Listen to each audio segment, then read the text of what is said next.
I'm Jon Caldara, president of the Independence Institute and your devil's advocate. Part of what I like to do is kiss up to law enforcement as much as I possibly can in hopes it gets me out of a good DUI. Good friend of mine, Dave Weaver, former sheriff of Douglas County, former commissioner. You've been former of a lot of things, but now U.S. Marshal. Congratulations. Well, thank you, sir, and great seeing you today. All right, so help me out, because all I know about the U.S. Marshals is from the movie The Fugitive. And so you and Tommy Lee Jones run around and catch bad guys and have Glocks around your ankles and you're trying to get Harrison Ford. That's really all I know about the Marshal's office. This is a federal office, not a state office. What is the U.S. Marshal? Well, you're correct. So if you watch The Fugitive, you see a lot that the Marshals do, and the main thing we do is we go after a lot of people that made some very poor decisions in their life. So if they have a warrant, and it's a federal warrant, the Marshals are going after you. If there's some type of a local warrant and local authorities want the help of the Marshals are going to come after you. So there's a lot of pride in the Marshals and everything that they've done. They've been around. A lot of folks don't realize this, but actually since 1779. Really? Absolutely. It's been founded by George Washington in the Judiciary Act of 1779, and it's the oldest federal law enforcement known to man, is U.S. Marshal. All right, so you catch bad guys. Yes. Do you do investigations to find out who the bad guys are, or does the FBI do that and you catch them? Well, that is twofold. So if a person's at large and they've already avoided justice or something like that, we will do investigations to find out and locate and apprehend them. However, the FBI's job is to investigate those. So if you look at similar to your police departments or your sheriff's departments, you have like your patrol divisions, you have your investigations divisions and your detentions divisions. So being a former sheriff, I look at the job that I do today as a U.S. Marshal of Colorado was very similar to that when I ran like the detentions division and had a warrants apprehensions division. I had a civil process division. Chasing fugitives, working those type of sex crimes, those type of things. And it's very similar today in what we do in the Marshals.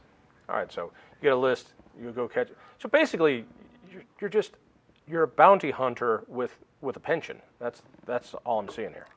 Well, I'd say it's more or less just having actually a national, international jurisdiction just to go after a lot of people that have caused harm to any citizen of the United States. So when you get your orders that there's a bad person out there, they take a lot of pride in catching them. So it's interesting to see that many a motion picture has been made about the U.S. Marshals. And you see all the drama and everything was with that, and the men and women that are out there serving and working in those fields, they do a tremendous job in apprehending people. I tell my friends, if you find out that the Marshals are all after you, you might as well just give up, because they're probably going to find you. And that doesn't go... I get a very John Wayne vibe, U.S. Marshal. Well, they're going, they're coming. So how many Marshals are there across the nation? 90 whatever? 94. Now, Marshals are appointed by the President of the United States, and there's 94 judicial districts throughout the United States, and so there's 94 U.S. Marshals that are appointed. So it's not that every state has a Marshal, it's based on judicial districts. So there's 94 judicial districts. Some states have 3, some have 2, some have 1. Colorado has 1. And I remember when Trump was running, one of his major platforms, 1, build a wall, number 2, Dave Weaver, Marshal. And that, so how did that go? First of all, I'm always amazed when you're a sheriff, there's an election, there's a due date, you run, the people of, in your case, Douglas County say, we like him, he's our sheriff, and you're in office. There it is. You get a call. I'm assuming did you apply for this? Did somebody call you up and say, are you interested? And I want to ask about how long it takes to do that. Okay, a few questions. Question 1, how long does it take? Let me kind of go in reverse order. It took me about 16 months, and there's people that are still waiting to be appointed that will take them at least that long, if not longer. Wait. So the president's been in office for... we're almost at the midterms. So yeah, almost midterms, almost months. 24 months. Yes. 16 months, and you're telling me there are guys who have another 16 months to go because it's just that slow of a bureaucratic process. Possibly. How in the world do you guys catch bad guys if it takes that long to get the job? Okay, well, let me back up. So the U.S. Marshals have been around since 1779. So you have deputy marshals that are in their place. So when there's a marshal has vacated or asked to leave, a new marshal has or will be appointed, the senior deputy, which is the chief deputy, takes over the office. So nothing is lost. So a continuous of service will continue with or without a marshal appointed to that district. So the senior deputy takes over the role as a marshal until that marshal is appointed. In my case, I was contacted late November of 16, and I was asked if I was interested, and I thought, well, it'd be a great honor to serve. I've served as a sheriff, as a county commissioner, and given the opportunity to serve my state, my nation as a U.S. Marshal, it'd be a fantastic opportunity, and you know me long enough, I've always been a servant. So when that process started, it was, I would have to say, if there's any feds watching, now this is a grueling process, because you apply, you send your resume in, and then you go back east and you have a meeting with a contingency of people, and it's the background process that takes literally forever. And I can understand why. You have to be very careful of backgrounds and who you're hiring and why you're hiring. So it's just a process that takes some time. It just amazes me. It's the same thing with court judges, how long it takes to get through the process, that you still have a life you've got to do. I know somebody who's waiting to be confirmed as a circuit judge, and actually as a district judge.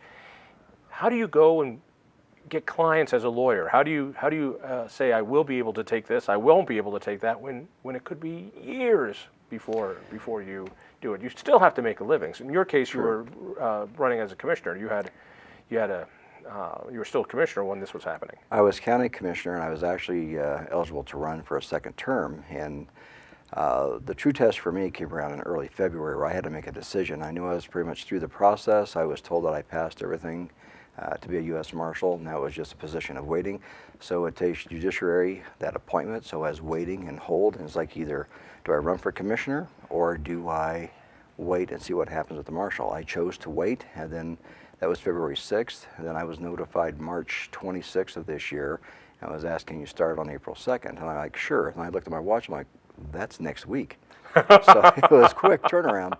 So I literally resigned within that week and started here. I actually left commissioners on Friday night and started Monday morning as U.S. Marshal. How many deputies do you have as U.S. Marshal in Colorado? In Colorado here we currently have 30. 30. It doesn't seem like a whole lot for a state of 5.5, almost 6 million people. No, it's not a lot. So when you look at our primary responsibility is working for the courts and taking care of the courts and making sure that people that have been charged with crimes are taken to the federal court in protection of the judges, and make sure the court and that process runs very smoothly. So we have adequate deputies to get that done. So what we pride ourselves on is our partnerships that we have with our state and local officials. So when we talk about fugitives and going after someone, we always have partnered with the local police, local sheriff, town marshals, etc. And that's where we get our work done. So it's 1 or 2 deputies that will shore up that end of it, and then working with locals that take care of those issues. I was in Grand Junction last week and had an opportunity to meet some great officers on the Western Slope, and I believe we swore in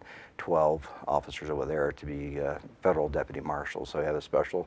You probably want to be a deputy marshal. I definitely want to be a deputy. Sorry. Deputized. Deputized as a marshal. Deputized. Okay. I'll make you proud. I bet you would. I bet you would. You got to go out with us someday. I'll show you what goes on out there. So again, going back to our locals, they're the ones that get things done for us. So we find a warrant, whatever, and we call our locals to help us out, and they've been very successful. I'm trying to remember if I've got this right. I had the distinct honor of having dinner with Justice Antonin Scalia. There was about 20 of us, and it was just, I got to sit next to him and talk to him. It was wonderful. And I asked him, where's Secret Service? And he said, oh, no, there's a U.S. Marshal. Yes. And it struck me odd in that here you have this third branch of government that is crucial and doesn't get Secret Service protection. It gets protection from you. The U.S. Marshals. Why is that? That's just the way it was set up. In the original founding fathers, it's always been that way. So if you look at the cabinet, the president and the cabinet, it's usually the Secret Service that takes care of them. The Attorney General is taken care of as well, security by, I believe it's the FBI now, and the rest has always been the marshals. Now, if you go back in time, the marshals have been around since 1779, used to take care of all of the dignitary protection, and over the years it's broke down. It continues to break down in a good way with additional resources with DOD and FBI and Secret Service. We all have our charter on what we need to do and who we need to provide security for. But the marshals do take care and provide security for all federal judges, wherever they go. Really? What about congressmen, senators? Is that?